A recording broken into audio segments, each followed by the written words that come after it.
बिहार में इन्होंने किया तो उसको ये कहेंगे कि लीला है, और अगर महाराष्ट्र में ही ऐसी घटना घटती है तो ये कहते हैं भाई दूसरों का तो कैरेक्टर ढीला।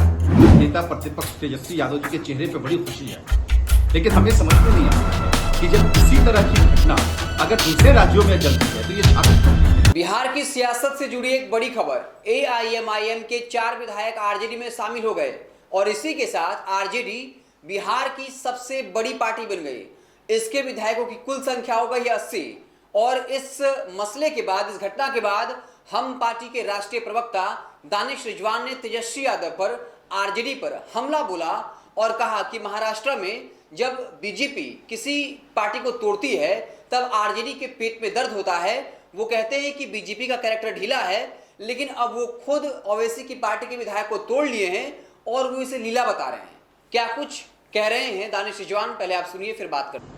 भाई एआईएमआईएम के विधायकों को शामिल कराने के बाद नेता प्रतिपक्ष तेजस्वी यादव जी के चेहरे पे बड़ी खुशी है, लेकिन हमें समझ में नहीं आता है कि जब इसी तरह की घटना अगर दूसरे राज्यों में जलती है तो ये छाती क्यों पीटने लगते हैं। बिहार में इन्होंने किया तो उसको ये कहेंगे कि लीला है, और अगर महाराष्ट्र में ही ऐसी घटना घटती है तो ये कहते हैं भाई दूसरों का तो कैरेक्टर ढीला है। राजनीति में एक चरित्र अपनाना चाहिए। जब आपने एमआईएम के विधायक को तोड़ा है तो हम कहां सवाल उठा रहे हैं, तो आप फिर महाराष्ट्र के मामले पे रुदाली क्यों बन जाते हैं, क्यों रोने चिल्लाने लगते हैं। ये दोहरा चरित्र नहीं चलेगा। और आपने तो शामिल करा लिया है, लेकिन जाइएगा सीमांचल, सीमांचल की जनता आपको इंतजार कर रही है। आपको किस तरीके से आपका स्वागत करेगी ये आप भी अच्छे से समझ रहे हैं।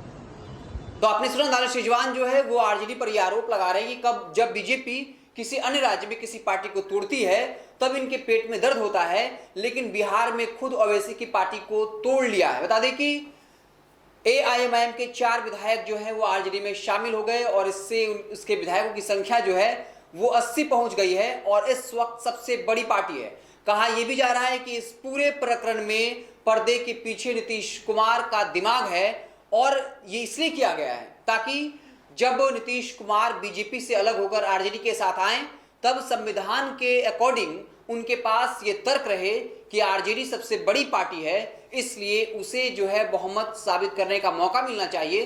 तो कई तरह की बातें चल रही, बात ये भी चल रही है कि हो सकता है कि नीतीश कुमार बीजेपी के तमाम मंत्रियों को हटा दें और आरजेडी जो है, वाम दल है, कांग्रेस को बाहर से समर्थन दे दे। तो कई तरह की बातें चल रही है, लेकिन इसी बीच हम पार्टी के राष्ट्रीय प्रवक्ता दानिश रिजवान ने कहा कि आरजेडी जब बीजेपी किसी अन्य राज्य में किसी पार्टी को तोड़ती है तब वो आरोप लगाते हैं, लोकतंत्र को खतरा है ये बताते हैं, लेकिन जब खुद की बारी आती है तो उनके किसी पार्टी के विधायक को तोड़ भी लेते हैं और बताते हैं कि ये जो पूरा मसला है वो एक विचारधारा के लोग एक मंच पर आए। तो कई तरह के आरोप लगाए हैं दानिश रिजवान ने आरजेडी पर। आप देखते रहें NBC 24, बिहार की तमाम छोटी बड़ी खबरों से हम आपको लगातार अपडेट करते रहेंगे। बहुत